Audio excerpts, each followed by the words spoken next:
नमस्कार दोस्तों, आज के वीडियो पे हम बात करेंगे ECMWF AI मॉडल के हिसाब से आने वाले 15 दिनों पे कहां पर कैसी बारिश हो सकता है।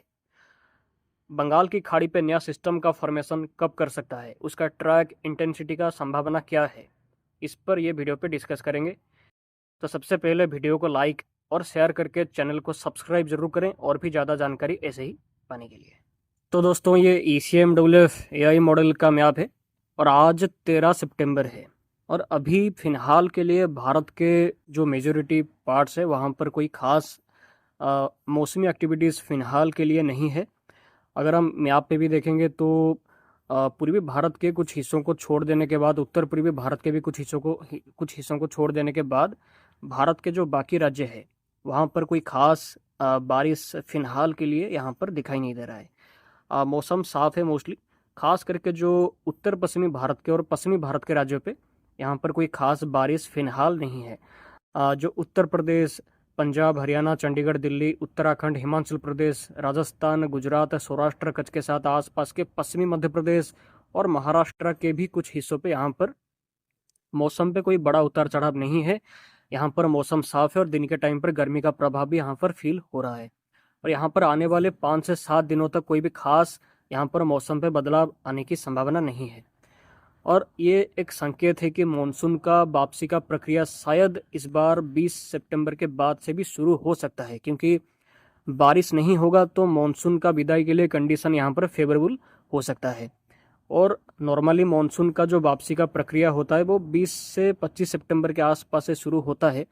और इस बार भी लगभग ऐसा ही यहाँ पर हो सकता है, क्योंकि कम से कम 20 सितंबर के आसपास यहाँ पर राजस्थान के ऊपर एक एंटी साइक्लोन फॉर्मेशन कर सकता है। उसके चलते यहाँ पर मानसून का वापसी के लिए कंडीशन फेवरेबल हो सकता है, खास करके राजस्थान, गुजरात और पाकिस्तान के कुछ हिस्सों से। तो यहाँ पर मॉडल के फोरकास्ट पे देखेंगे तो यहाँ पर आंध्र प्रदेश और दक्षिणी उड़ीसा के आसपास एक साइक्लोनिक सर्कुलेशन यहाँ पर एक्टिव है। ये सिस्टम का कोई बड़ा प्रभाव फिलहाल भारत के ऊपर होने की संभावना नहीं है और इसका कोई इंटेंसिटी भी ज़्यादा होने की संभावना यहाँ पर नहीं है। लेकिन ये सिस्टम के चलते जो आंध्र प्रदेश, उड़ीसा, छत्तीसगढ़, इसके साथ तेलंगाना, महाराष्ट्र के साथ मध्य प्रदेश के कुछ हिस्सों पे यहाँ पर बारिश का गतिविधियाँ रह सकती है। हालांकि कोई भारी बारिश या अति भारी बारिश का जैसा कोई एक्टिविटीज़ फिलहाल इस सिस्टम के चलते होने की संभावना नहीं है, लेकिन बारिश का एक्टिविटीज़ इस सिस्टम के चलते ये सभी हिस्सों पे हो सकता है, खास करके कम से कम आज से लेकर 16 से 17 सितंबर के दौरान तक। और तटीय महाराष्ट्र के साथ कोंकण, गोवा, मुंबई और आसपास के कर्नाटका के हिस्सों पे इसके चलते अच्छी बारिश हो सकता है, कम से कम आज से 17 सितंबर के दौरान तक।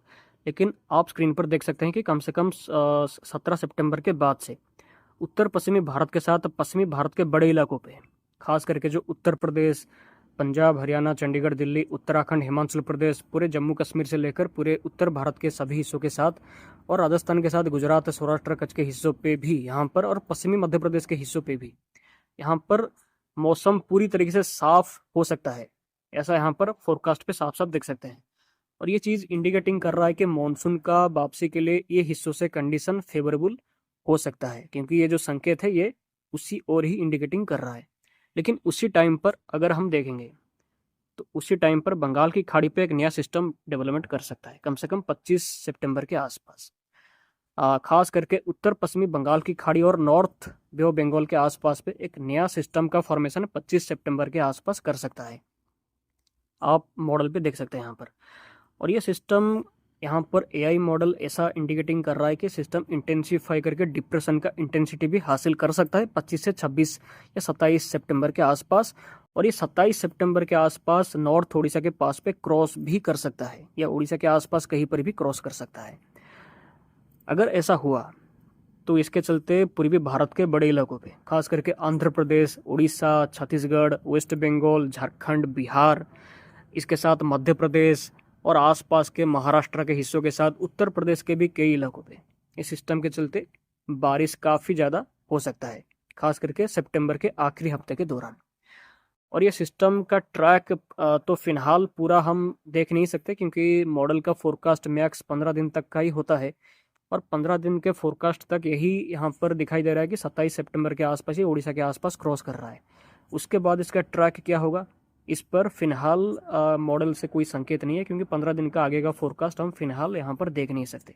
लेकिन क्लाइमेटोलॉजी के हिसाब से ये टाइम पर जो भी सिस्टम मोस्टली बनते हैं, खास करके सितंबर के आखिरी हफ्ते के दौरान, वो सिस्टम उत्तर पश्चिमी भारत या पश्चिमी भारत की तरफ ट्रैवल करते नहीं हैं, नॉर्मली नहीं करते हैं। मोस्टली इनका ट्रैक रिकर्व करता है उत्तर प्रदेश की तरफ। अगर ऐसा हुआ तो उत्तर प्रदेश, बिहार, झारखंड, ये सभी हिस्सों पे काफ़ी अच्छी बारिश सितंबर के आखिरी हफ्ते के दौरान भी हो सकता है। लेकिन यह मॉडल का फोरकास्ट अभी तक क्लियरली आया नहीं है। ये सिस्टम पर एक्चुअली और भी डिटेल्स आने वाले दिनों पे हमें मिलेंगे। ट्रैक पे भी चेंजेस आ सकता है, ऐसा नहीं कि नहीं आ सकता, चेंजेस आ सकते हैं। अगर चेंजेस आया है, सिस्टम अगर उत्तर पश्चिमी भारत की तरफ ट्रैक फॉलो किया या राजस्थान या गुजरात की तरफ भी गया, तो मानसून का वापसी पे बहुत ज़्यादा डिले हो सकता है। अक्टूबर के पहले हफ्ते तक भी डिले हो सकता है। अभी बस एक ही बात क्लियर हो रहा है कि सितंबर के आखिरी हफ्ते के दौरान भारत के कई इलाकों पे अच्छी बारिश, जोरदार बारिश का संभावना हो सकता है, खास करके पूर्वी भारत के राज्यों पे। लेकिन ये बारिश क्या और भी भारत के अंदर की तरफ आगे जाएगा या पूर्वी भारत तक ही सीमित रहेगा, इस पर फिलहाल क्लैरिटी नहीं है। इस पर कम से कम 3 से 4 दिनों के बाद और भी क्लैरिटी हमें मिल सकता है। और ये सिस्टम अगर भारत के अंदर की तरफ और भी गया तो मानसून का वापसी पे, जैसे कि बोला कि बहुत ज़्यादा डिले हो सकता है, अक्टूबर का पहला हफ्ते तक भी डिले हो सकता है। तो इस पर फिलहाल क्लैरिटी आने वाले वीडियो पे आपको दिया जाएगा। अभी तो इस पर क्लैरिटी और भी आना बाकी है। तो दोस्तों, आप हमारे साथ लगातार बने रहें। तो आज के वीडियो पे दोस्तों इतना ही। चैनल को सब्सक्राइब जरूर कर लीजिए और भी ज़्यादा जानकारी ऐसे ही पाने के लिए। तो और वीडियो को लाइक और शेयर भी जरूर करें। आप सभी का दिन शुभ हो। धन्यवाद। फिर मिलते हैं अगले वीडियो पे।